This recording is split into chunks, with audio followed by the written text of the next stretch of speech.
రండి, ప్రభు సన్నిధి మన మధ్య ఉంది. తన సన్నిధిలో మనం నిర్లక్ష్యం చేయకుండా దేవుని వాక్యం విందాం. మరి మొదటిగా ఒక 15 నిమిషాలు దయచేసి అందరు కూడా వినాలి. మొదటిగా ఒక 15 నిమిషాలు దేవుని వాక్యం విందాం. 15 నిమిషాల తరువాత ఒక పాట ఉంటుంది, సంఘము కొరకు ప్రార్థన ఉంటుంది. తరువాత మనము కాస్త పెద్ద మెసేజ్కి మనం వెళ్దాం. ముందుగా దేవుని వాక్యం మీద దైవజనులు రెవరెండ్ మన మధ్య మన ఫిలిమనయ్య గారు ఉన్నారు. ఆయన ఒక 15 నిమిషాలు సంఘానికి అలాగే కూడిచిన మనందరికీ బలపరిచే మాటలు ఒక 15 నిమిషాలు ఆయన మనకు అందిస్తారు. శ్రద్ధ కలిగి విందాం. ఆయన వాక్యం అందించడానికి వస్తుండగా చప్పట్లు కొట్టి దైవజనుని మనము గౌరవిద్దాం.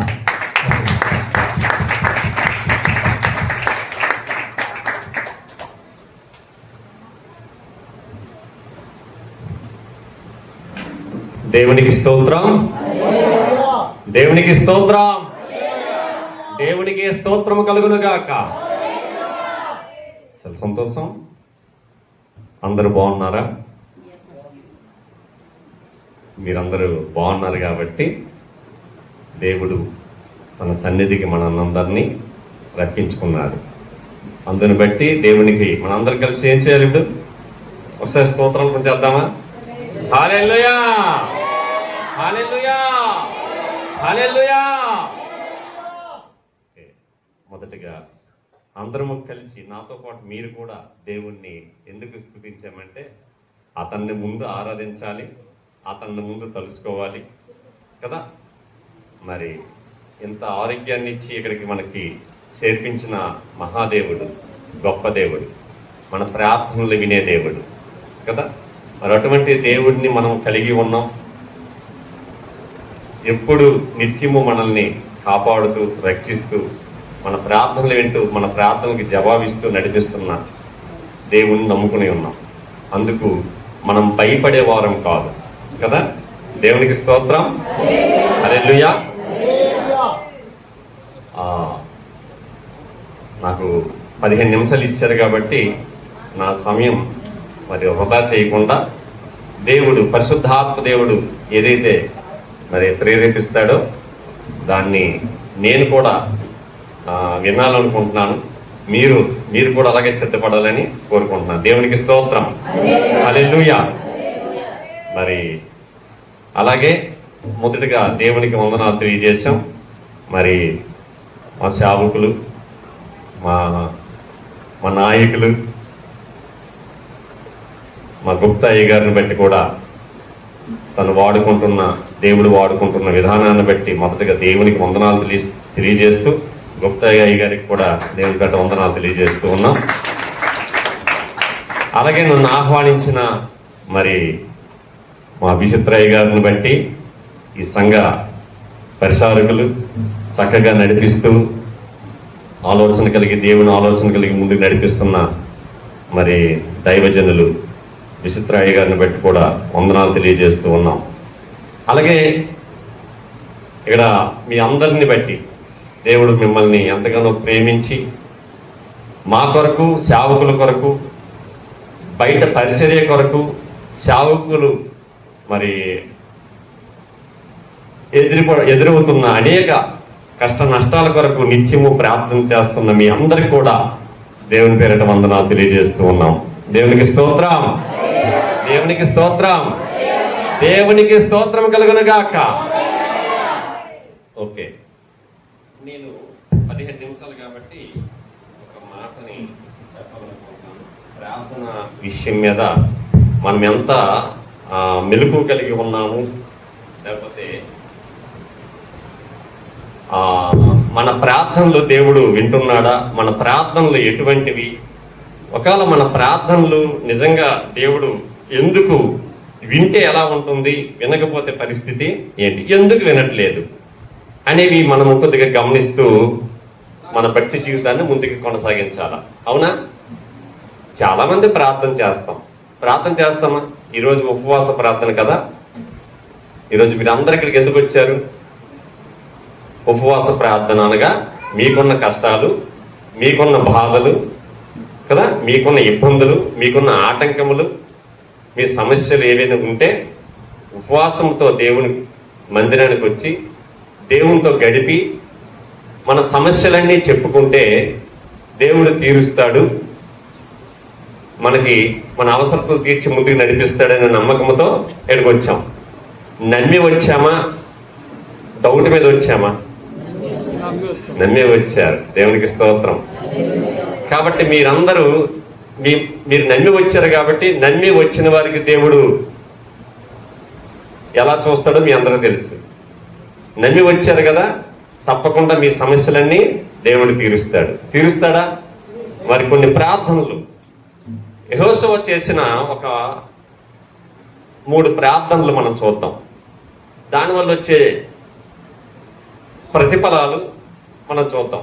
ప్రార్థన చేయకపోతే, లేకపోతే అటువంటి ప్రార్థన చేయకుండా మనం ఇంకొక రకమైన ప్రార్థన చేస్తున్నామేమో, దానివల్ల మనకు ఫలితం రావట్లేదు ఏమో అనేది ఒకసారి గమనిస్తే, మన ప్రార్థనలకు జవాబు ఎందుకు రాదు, కొంతమంది ప్రార్థనలకు ఎందుకు జవాబు వస్తుంది అనే డౌట్ మనకు ఉంటుంది. అంటే మన ప్రార్థనలో ఏదో లోపం ఉందనా లేదనా కదా. కొంతమంది ప్రార్థనలకు దేవుడు జవాబిస్తూ ఉన్నాడు, వాళ్ళని రక్షిస్తూ ఉన్నాడు, స్వస్థపరుస్తూ ఉన్నాడు. కానీ కొంతమంది ప్రార్థనలకు జవాబు ఎందుకు రాదు? ఎందుకు మన సమస్యల నుంచి ఒడ్డెక్కలేకపోతున్నాం అనేది కాస్త మనం చూసినట్టయితే యెహోషువ జీవితంలో మనకి చూద్దాం ఒకసారి. దేవుని చిత్తంలో తెలుసుకునే ప్రార్థన, దేవుని చిత్తాన్ని తెలుసుకునే ఒక ప్రార్థన. మనం చాలా మంది ప్రార్థన చేస్తామండి, కానీ నీ సొంత ఆలోచనతో అది దేవుడికి ఇష్టమా కాదా, అది దేవుడికి నచ్చదా అని కూడా మనం చూడకుండా మనకు నచ్చిన విధంగా ప్రార్థన చేసుకుని వెళ్ళిపోతూ ఉంటాం. ఆ ప్రార్థనలో నువ్వు అడిగిన దాంట్లో అది దేవుని చిత్తానికి ఇష్టంగా ఉందా లేదా కూడా మనం చూడం. అవునా కాదు చెప్పండి? కొన్నిసార్లు మనం ప్రార్థన చేస్తాం, ఆ ప్రార్థనలు దేవుడికి ఇష్టంగా ఉన్నాయా లేదా? దేవుడికి ఇష్టంగా ఉంటే కదా నీకు ఇవ్వగలదు. దేవుడికే ఇష్టం లేకుండా మనము దేవుడికే ఇష్టం లేని కొన్ని కోరికలు, దేవుడికే ఇష్టం లేని కొన్ని అవసరతలు అడుగుతూ ఉంటాం. అది దేవుడికి ఇష్టం లేదు, ఆ మార్గం ఇష్టం లేదు, ఆ ఆలోచన ఇష్టం లేదు. నువ్వు అడిగే ఆ ప్రార్థన కూడా దేవుడికి ఇష్టం లేకపోవచ్చు. అటువంటివి నెరవేరుతాయా? దేవుడికే ఇష్టం లేనప్పుడు నువ్వు అడిగేదానికి దేవుడు ఇస్తాడా చెప్పండి? ఇప్పుడు మనం అడిగేటప్పుడు దేవుని చిత్తం ఉండాలి. దేవుని యొక్క ఇది దేవునికి ఇష్టపడుతుందా లేదా, నేను అడిగేది సాధ్యమేనా, ఇది నాకు అవసరమేనా, నా అవసరానికి మించి అడుగుతున్నానా అనే విషయం కూడా మనం గమనించాలి ప్రార్థన చేసేటప్పుడు. అప్పుడు తప్పకుండా నీ ప్రార్థనకి జవాబు వస్తుంది. ఎందుకంటే నువ్వు అడిగేటప్పుడు కొద్దిగా వెనక ముందు చూసుకుని అడుగుతావు కాబట్టి. కానీ ఇప్పుడు ప్రార్థనలు ఎలా ఉన్నాయంటే, మనుషులు వినాలని ప్రార్థనలు ఎక్కువ చేస్తూ ఉంటాం కదా. అవతల వాళ్ళు వినాలని, అవతల వాళ్ళు మన ప్రార్థన విని మనల్ని మెచ్చుకోవాలని, మనకు పొగడాలని, మంచి ప్రార్థనా పరులు అనిపించుకోవాలని రకరకాల ప్రార్థనలు మనం చేస్తూ ఉంటాం. కానీ నిజమైన ప్రార్థన ఎవరికి చేయాలి? మనుషుల కొరకు చేయాలా, దేవుని కొరక? దేవుని కొరకు చేయాలి. అటువంటి ప్రార్థనలు మరి మనం చేస్తున్నామా? యెహోషువ గ్రంథంలో 5వ అధ్యాయం 13వ వచనం ఒకసారి చూస్తే,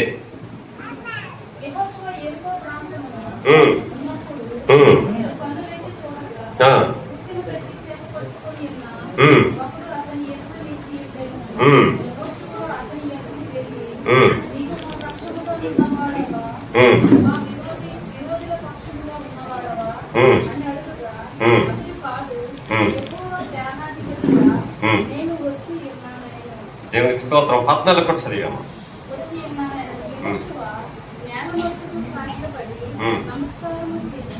నమస్కారము చేసి ఉమ్. నా ఏలిన వాడు ఆ. తన దాసునికి ఉమ్. సెలవిచ్చినదేమనగా ఆ. సెలవిచ్చినదేమని అడిగెను.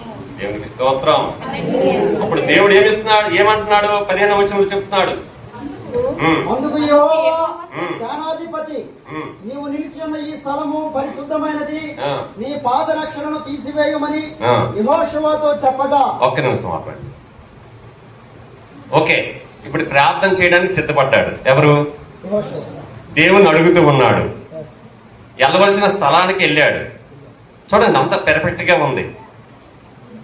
కానీ అక్కడ ఒకటి గమనించలేకపోయాడు. ఏంటది? ఈ స్థలం పరిశుద్ధమైనది. ఈ స్థలము పరిశుద్ధ స్థలము. ప్రార్థన చేసేటప్పుడు అందుకే మనకి రాస్తారు, ఎక్కడ గోడల మీద మనకి వాక్యం ఒకటి రాస్తారు. మందిరంలోకి వెళ్ళేటప్పుడు ఏం చేయాలి? మనము ఈ ప్రవర్తన మనం ఏం చేసుకోవాలి? మన ప్రవర్తన సరి చూసుకోవాలి. సరి చేసుకుని లోనికి వెళ్ళి పరిశుద్ధమైన స్థలము అని గమనించి లోనికి వెళ్ళాలి కదా అని రాస్తారు. ఇక్కడ ప్రార్థన చేయటానికి, దేవుణ్ణి అడగడానికి ఒక స్థలానికి చేరుకున్నాడు. అది పరిశుద్ధ స్థలము. అది ఒక్కటి గుర్తించలేకపోయాడు. పరిశుద్ధ స్థలానికి వెళ్ళవలసిన రీతి, అక్కడ ప్రార్థన చేయాలంటే ఆ ప్రార్థనకు ముందు నువ్వు చేయవలసిన ప్రిపరేషన్, శారీరకంగా మానసికంగా రెండు విధాలుగా మనం సిద్ధపడి ఉండాలి. అవునా కాదా? ఎక్కడేం జరిగింది?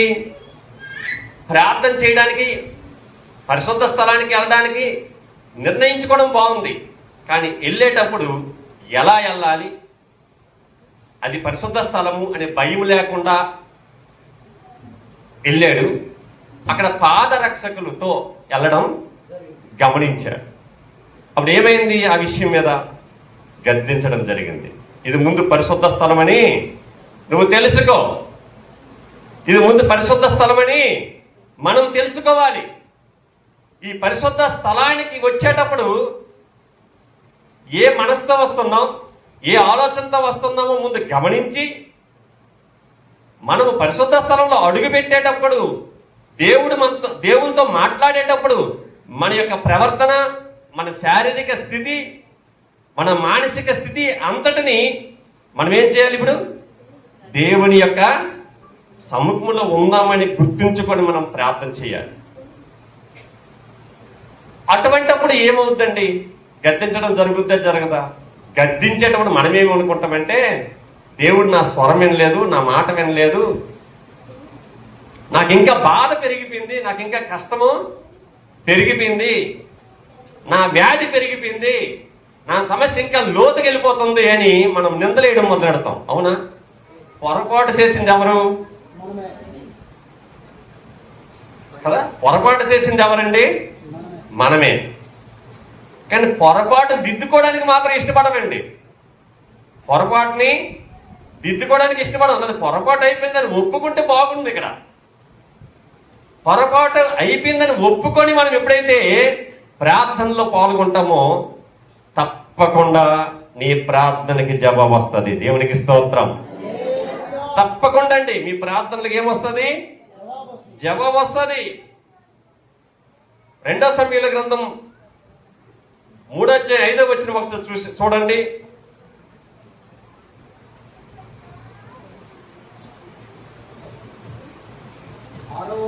ఆరోవాడగు ఇత్రేయాము దావీదునకు భార్యయగు ఎగ్లావరణ పుట్టెను. వీరు హెబ్రోనులో దావీదునకు పుట్టిన కుమారులు. సౌలు కుటుంబీకులను దావీదు కుటుంబీకులకును యుద్ధము జరుగుచుండగా అబ్నేరు సౌలు కుటుంబీకులకు బహు సహాయము చేసెను. అయ్యా కుమార్తె అయిన రిస్సాయను ఒక ఉపపత్ని సౌలుకుండెను. నా తండ్రికి ఉపపత్నియగు దానిని నీవెందుకు కూడితివని ఇష్బోషెతు అబ్నేరును అడుగుగా, అబ్నేరును ఇష్బోషెతు అడిగిన మాటకు బహుగా కోపగించుకొని, ఒక్క నిమిషం. ఓకే, యెహోషువ గ్రంథంలోనే 7వ అధ్యాయము 6వ వచనం నుండి చదవండి ఒకసారి. యెహోషువ తన బట్టలు చింపుకొని చింపుకొని తానును ఇశ్రాయేలీయుల పెద్దలను సాయంకాలం వరకు యెహోవా మందసమును ఎదుట నేల మీద ముఖములు మోపుకొని తమ తలల మీద ధూళి పోసుకొనుచు, అయ్యో ప్రభువా యెహోవా, మమ్మను నశింపజేయునట్లు అమోరీయుల చేతికి మమ్మను అప్పగించుటకు ఈ జనులను ఈ యోర్దాను నీవెందుకు దాటించితివి? మేము యోర్దాను అవతల నివసించుట మేలు. ప్రభువా కనికరించుము. హల్లెలూయా. ఇక్కడ ఒక ప్రార్థన వింటూ ఉన్నాం. ఇక్కడ ఒక ప్రార్థన వింటూ ఉన్నాం. ఏంటి ఈ ప్రార్థన అర్థం? ఏంటి ఇక్కడ ఈ ప్రార్థన అర్థం? మనము ఇక్కడ పరీక్షించుకోవలసిన సమయం కదా. పరీక్షించుకోవాలా లేదా చెప్పండి? పరీక్షించుకునే సమయం. ఈ పరీక్షించుకునే సమయంలో దేవుడు ఇక్కడ మాట్లాడుతున్న విషయాలు ఏంటది? యెహోషువ తన బట్టలు సింపుకొని ఏం చేశాడండి? అప్పట్లో ప్రార్థనలు అనుకుండి బట్టలు సింపుకొని గోనె పట్ట పట్టుకొని ఉపవాస ప్రార్థనలో చేయవలసిన కదా, బూడిద పోసుకొని. ఏంటి ప్రార్థన వింతగా ఉన్నాయి కదా. ఇప్పుడు మనం చేయగలమా అని చెప్పండి? ఇప్పుడు చేయగలమా? కానీ ఆనాడు ఆ ఉపవాస ప్రార్థనలో చేయవలసిన పని ఎందుకు అలా చేసేవాళ్ళంటే, భారం కలిగి బాధ కలిగి ఎలాగైనా సాధించాలని చెప్పి తనకు తాను తగ్గించుకోవడానికి. వాళ్ళు సామంతులు అవ్వచ్చు, రాజులు అవ్వచ్చు, ఎవరైనా అవ్వచ్చు. దేవుడి దగ్గరికి వచ్చేటప్పటికి మనకి అక్కడ ఏమర్థమవుతుంది? తనకు తాను తగ్గించుకొని చేసే ప్రార్థన. దేవుడు మొరపెట్టేటప్పుడు నేను సామంతుడిని, నేను రాజుని, నేను ఉన్నవాడిని, నేను డబ్బున్నవాడిని అని గర్వంతో వచ్చి మనం ప్రార్థన చేసామనుకో, ఎలా ఉంటుంది ఆ ప్రార్థనకి జవాబు? మనకు తెలుసు. దేవుడు ఆ ప్రార్థనకి జవాబు ఇవ్వడు. ఎంతటి వాళ్ళమైనా ఇక్కడ ఏం చేయాలి మనం? దేవుడి ముందు సామాన్యులుగా, ఇంకా నీ అవసరతను బట్టి ఏం చేయాలి? నీ అవసరతను బట్టి బాగా లొంగి లోబడి దేవుణ్ణి ప్రార్థించుట. ఏంటండి? ఎలా ప్రార్థించాడు? తనకు తాను తగ్గించుకొని లోబడి ప్రార్థించుట. దీని భావం అది. ఇప్పుడు మనం గొడ్డలు చింపుకొని గోని గొడ్డలు కట్టుకోవడం అనే భావానికి వస్తే మనం ఏం చేయలేప్పుడు? మనకు మనం గర్వపడకుండా మనకు మనం తగ్గించుకొని దేవుని దగ్గరికి వచ్చాం, దేవుని సముఖంకి వచ్చాం, దేవునికి అడుగుతున్నామంటే ఆ గొప్పవాణి, ఆ రక్షకుని ఎదుట మనం ఉండవలసిన తీరు ఇక్కడ అర్థమవుతూ ఉంది. ఏంటి? ఫస్ట్ ఏంటి? మందిరానికి వచ్చేటప్పుడు మన ప్రవర్తన, మన శారీరక పరిస్థితి అంతటిని గుర్తించుకొని ప్రార్థన చేయాలి. రెండోది వచ్చి మనకు మనము తగ్గించుకొని, చెప్పండి, మనకు మనము తగ్గించుకొని గర్వము, డబ్బు గర్వం, ధన గర్వం, లేకపోతే ఇంకేమైనా ఉంటే అవన్నీ పక్కన పెట్టి దేవుని ముందు సామాన్యులంగానే మనం ప్రార్థన చేయాలి. లోపల బాగా నటిస్తుంటాం, బయట ఉన్న మనకున్న సామంతత లేకపోతే మనకున్న పరిస్థితిని బట్టి. దేవుడికి అవి అవసరం లేదండి. దేవునికి కావాల్సిందేంటి? నువ్వు ఎంతవరకు నా ముందు తగ్గి ఉన్నావు, అలాగే నేను చెప్పిన మాట మీద నిలబడి నువ్వు ఎంతవరకు సమాజంలో తగ్గి జీవిస్తున్నావు అనేదే చూస్తాడు. కాబట్టి మనం ప్రార్థన చేసేటప్పుడు రెండోదిగా ఏం చేయలేదు? మనకు మనంగా తగ్గించి మన జీవితం, మన పరిస్థితిని అంతటిని తన ముందు పెట్టి గర్వపడకుండా మనము ప్రార్థన చేయాలి. సామాన్యమైన వస్త్రములతో ఇప్పుడున్న పరిస్థితిని బట్టి. అప్పుడు అలా చేసేవాళ్ళు. ఏం చేసేవాళ్ళు? వాళ్ళకున్న వస్త్రాలు అవి అంతటి విలువైనమైన తీసి వాళ్ళు ప్రార్థనకు వచ్చేటప్పటికి గోనె పట్టు, ఉపవాసం అనేటప్పటికి గోనె పట్టు కట్టుకొని ప్రార్థన చేయడం అంటే వాళ్ళగా ఏం చేయడం? వాళ్ళగా తగ్గించుకోవడం. తగ్గించుకునే ప్రార్థన. మనకు మనం తగ్గించుకొని దేవుని ముందు ప్రార్థనకు వస్తే అప్పుడు నువ్వు ఎటువంటి మనసుతో ఉంటావు? చెప్పండి ఒకసారి. ఏ మనసుతో ఉంటావు? కదా, దీన మనస్సుతో చేసిన ప్రార్థనకి దేవుడు జవాబిస్తాడు. దేవునికి స్తోత్రం కలుగును గాక. మనం వస్తామండి, చాలా మంది ప్రార్థన చేస్తుంటాం. అదే అంటున్నాను, దేవుని చిత్తానుసారంగా ఉన్నాయో లేదో మనం గమనించం.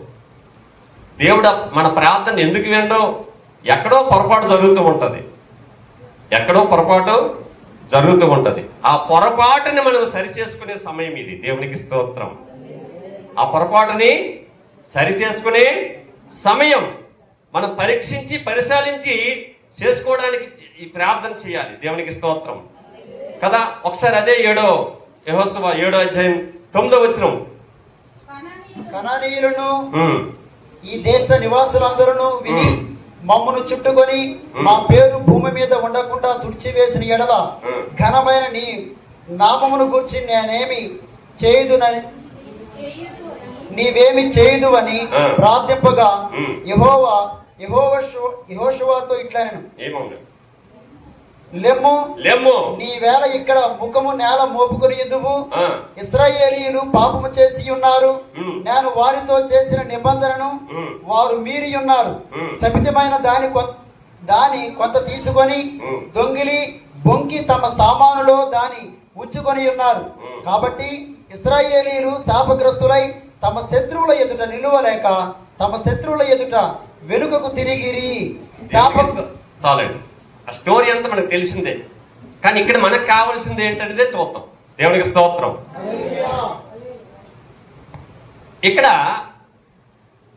భక్తులే ఎవరండి? ఇక్కడ భక్తులే, దేవుడిని నమ్ముకున్న వాళ్ళు. ఇశ్రాయేలు అంటే ఎవరు? దేవుడి బిడ్డలే. కానీ వీళ్ళు ఏమైపోయారండి? దేవుని యొక్క చిత్తం ఏంటో తెలియక, దేవుని ఇష్టమేంటో తెలియక, దేవుడికే విరోధంగా నడుచుకుంటున్న దేవుని బిడ్డలెట్ట కనిపిస్తున్నారు. అవునా కాదా? కొంతమంది ప్రార్థనలు దేవుడు వింటున్నాడు, మరి వీళ్ళు దేవుడి బిడ్డలే. కానీ వీళ్ళ ఆలోచనలు కానీ, వీళ్ళు ప్రార్థనలు కానీ, వీళ్ళు నడుచుకునే విధానాలు కానీ దేవునికి నచ్చినవి కావు, దేవునికి విరోధంగా ఉన్నాయి. కాబట్టి దేవుడికి ఏమొచ్చింది? ఇప్పుడు కోపం వచ్చింది. ఎవరి మీద? తన బిడ్డల మీదే, మనమేనండి. అర్థమైందే? మన మీదే కోపం వచ్చింది. ఆ కోపానికి తగ్గ శిక్ష మనం అనుభవిస్తూ ఉన్నాం. దేని వల్ల వచ్చింది అనేది మనం ఇక్కడ గుర్తు.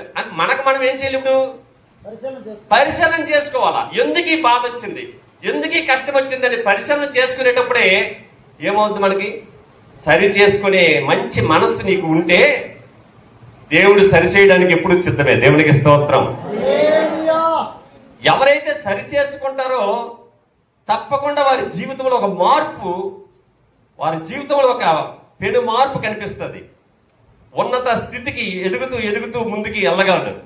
లేదా నువ్వు మార్పు చెందకపోతే హెచ్చరించినప్పటికీ, అనేక సేవకుల ద్వారా, అనేక వాక్యముల ద్వారా నీకు హెచ్చరించినప్పటికీ నీ నడవడిక, నీ తీరు, దేవుని చిత్తమేంటో తెలియని ప్రార్థనలు, తన చిత్తానికి అనుగుణంగా నీ నడవడిక ఇది మార్చుకోకపోతే ఏమవుద్ది? దేవునికి కోపం వస్తుంది.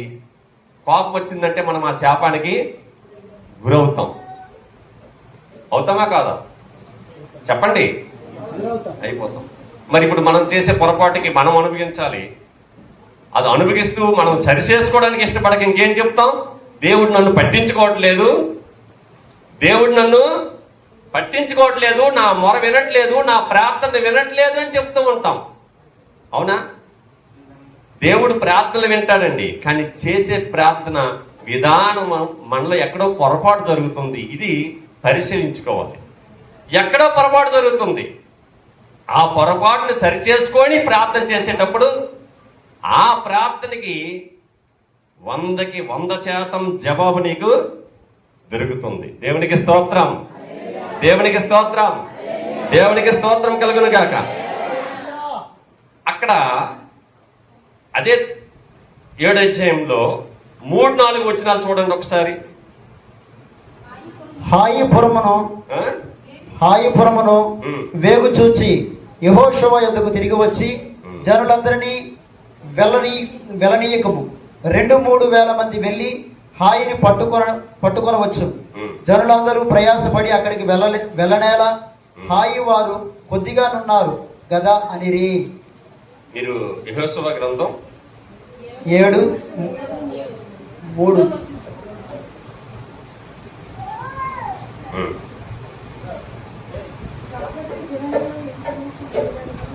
4 వచ్చిన చదవాలా?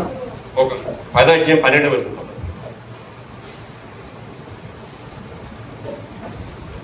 యెహోవా ఇశ్రాయేలుల ఎదుట అమోరీయులను అప్పగించిన దినమున ఇశ్రాయేలీయులు వినుచుండగా యెహోవాకు ప్రార్థన చేశాను. సూర్యుడా నీవు గిబియోనులో నిలువుము, చంద్రుడా నీవు అయ్యాలోను లోయలో నిలువుము. జనులు తమ శత్రువుల మీద పగ తీర్చుకొని వరకు సూర్యుడు నిలిచెను, చంద్రుడు ఆగాను అను మాట ఈషారు గ్రంథంలో రాయబడి ఉన్నది కదా. సూర్యుడు ఆకాశ మధ్యమున నిలిచి ఇంచుమించు ఒక నాడెల్లా అస్తమింప త్వరపడలేదు. యెహోవా ఒక నరుని మనం వినిన ఆ దినము వంటి దినము, దేవుడు ఒక నరుడి మాట వినిన ఆ రోజు లాంటి దినము వంటి దినము దానికి ముందే గాని దానికి తరువాతే గాని ఉండలేదు. దేవునికి స్తోత్రం. హల్లెలూయా. ప్రార్థన చేసేటప్పుడు ఏంటండి, ప్రార్థన చేసేటప్పుడు దేవుని అధికారాన్ని కదా తీసుకొని శక్తివంతంగా ప్రార్థన చేయడం. ఇప్పుడు ఒక మాట ఉంటుంది,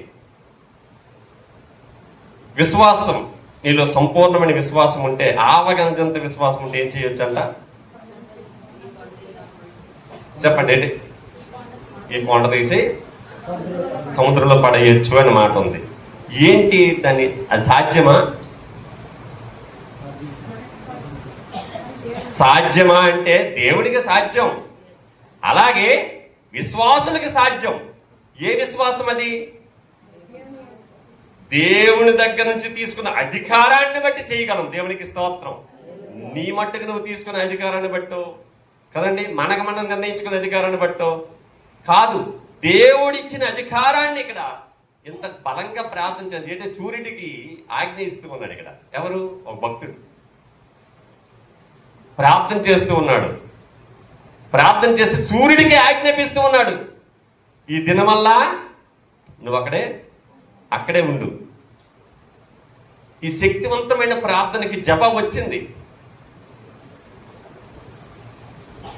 అయితే అక్కడ ఆ ప్రార్థన ఏ విధంగా చేశాడు, ఇది మనకు కావాలి. ఎలా చేశాడంటే దేవుని అధికారాన్ని తీసుకొని చేయాలి. దేవునికి స్తోత్రం. ఎలా చేయాలి? దేవుని అధికారాన్ని తీసుకోవటం. ఇక్కడ అంటే భక్తులు చేసేవాళ్ళు, శిష్యులు చేశారండి చాలా ప్రార్థనలు. ఫస్ట్ ప్రార్థనలు ఎవరు పనిచేసాయా?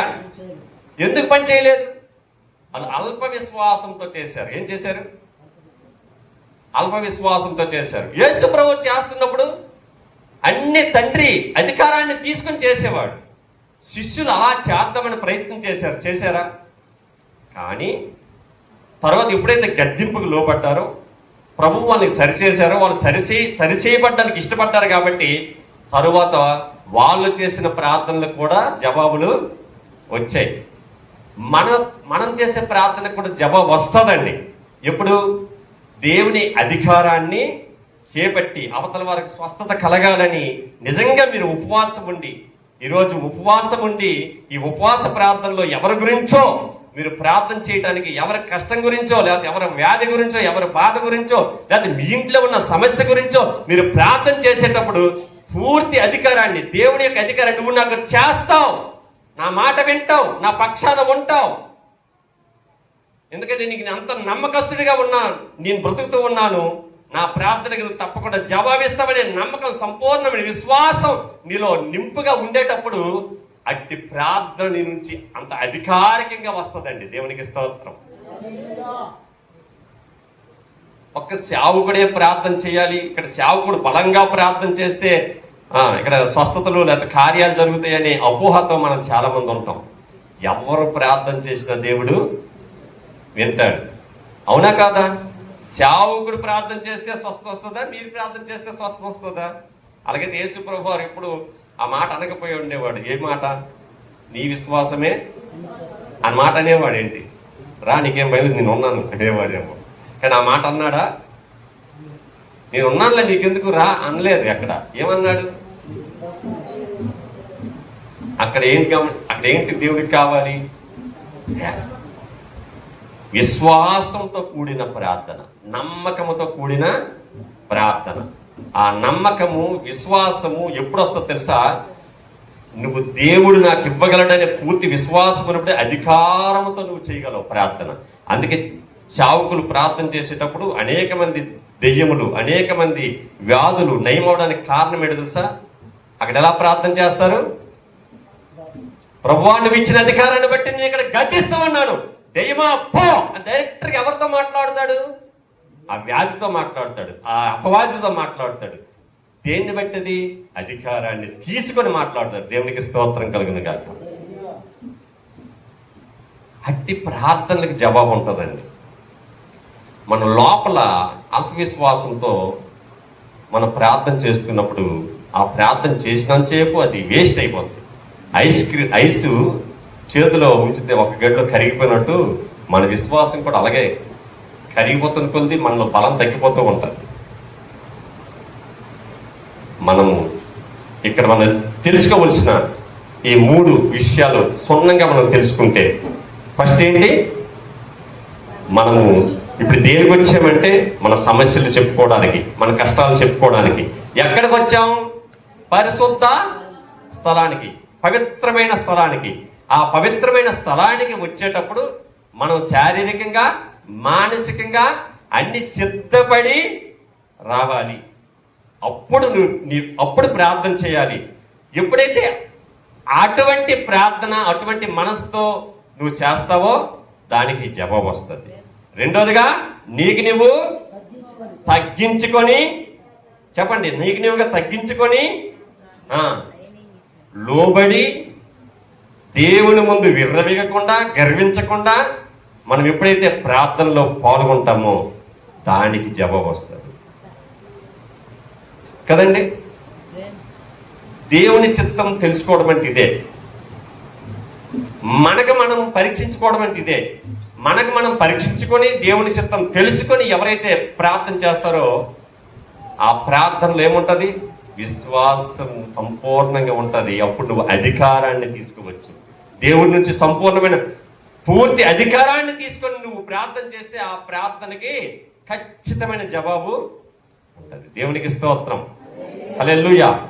మరి అట్టి ప్రార్థన పరులుగా మీరందరూ ఉండాలని, మందిరంకి వచ్చేటప్పుడు, ప్రార్థన చేయడానికి వచ్చేటప్పుడు మనము దేవుడి చిత్తమేంటో తెలుసుకొని ప్రార్థన చేయాలని, ఆ ప్రార్థన చేసేటప్పుడు విశ్వాసపూర్తిగా నువ్వు ప్రార్థన చేస్తే దానికి జవాబు వస్తుందని ఇక్కడ మనం నేర్చుకోవాల్సిన విషయాలు ఇవి.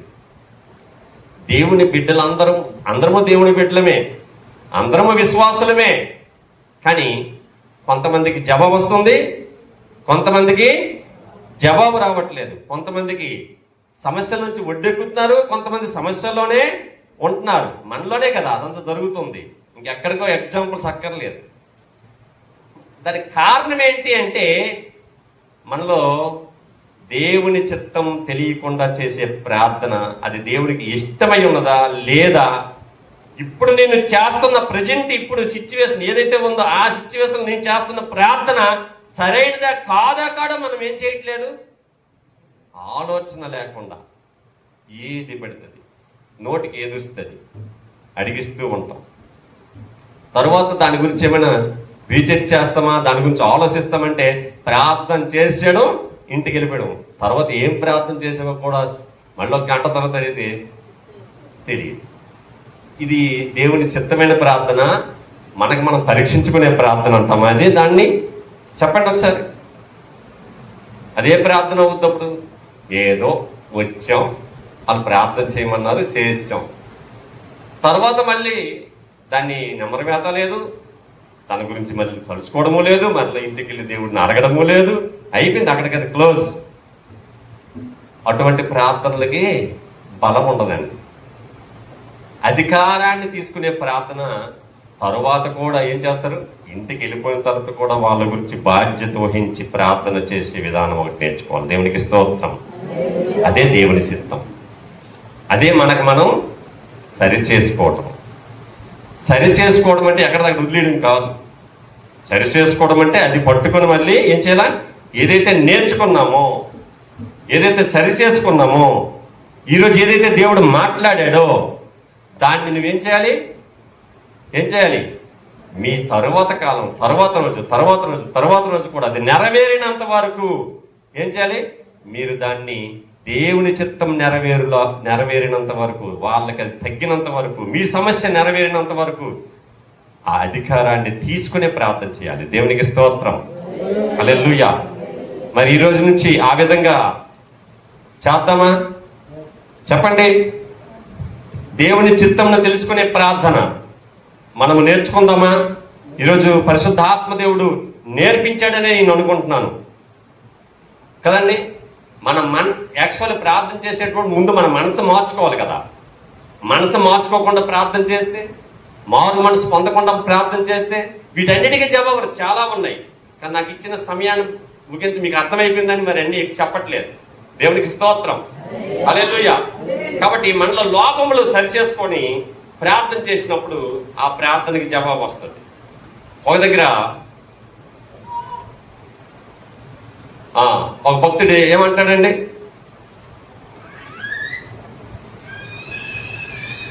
అన్నీ ఉన్నాయి, నేను అన్నీ చేస్తున్నాను, పరలోక రాజ్యం నేను వెళ్ళాలి, ఏం చేయాలని అడిగితే తను ఏమంటాడు,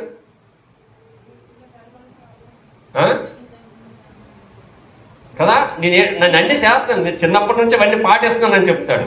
కింద మీద చూసినప్పుడు ప్రభు ఏమంటాడు, నీ ధనము నీకు ఏదైతే అడ్డుపడుతుందో, నీకు ఆటంక పెడుతుందో ఆ ఆటంకాన్ని తొలగించడానికి దేవుడు ప్రయత్నం చేశాడు.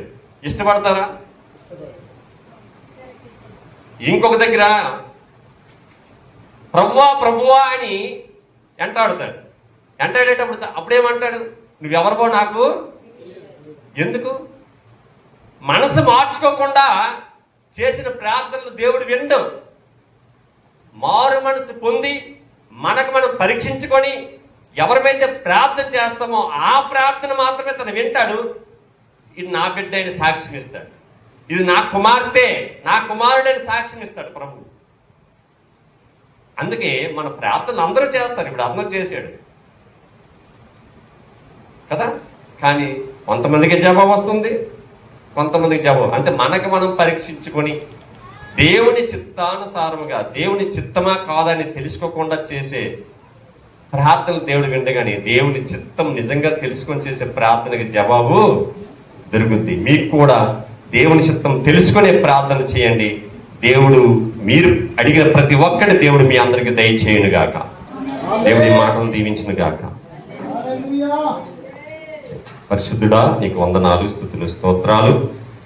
మీరు మాతో మాట్లాడినందుకు, ముఖ్యంగా నాతో మాట్లాడినందుకు నీకు వందనాలు. అవును, మీ చిత్తానుసారముగా ఉన్న తండ్రి ఆ ప్రార్థన మేము చేస్తున్నామా అనే విషయం మీద మాతో మరొకసారి మాట్లాడినందుకు మీకు వందనాలు నాయన, కృతజ్ఞతలు. కూడిచిన బిడ్డలందరితో మాట్లాడారు. నిజంగా మనసు మార్చుకొని మీ చిత్తం ఏమిటో తెలుసుకొని నీ అధికారాన్ని చేపుచ్చుకొని మేము చేసే ప్రార్థనకి జవాబిస్తారని ఈరోజు మాకు మేము తగ్గించుకునే యొక్క పరిస్థితిని కూడా నేర్పించుకున్నారు. మీకు వందనాలు, కృతజ్ఞత తెలియజేస్తూ యేసు నామమున అడిగి వేడుకుంటున్నాం తండ్రి. ఆమేన్.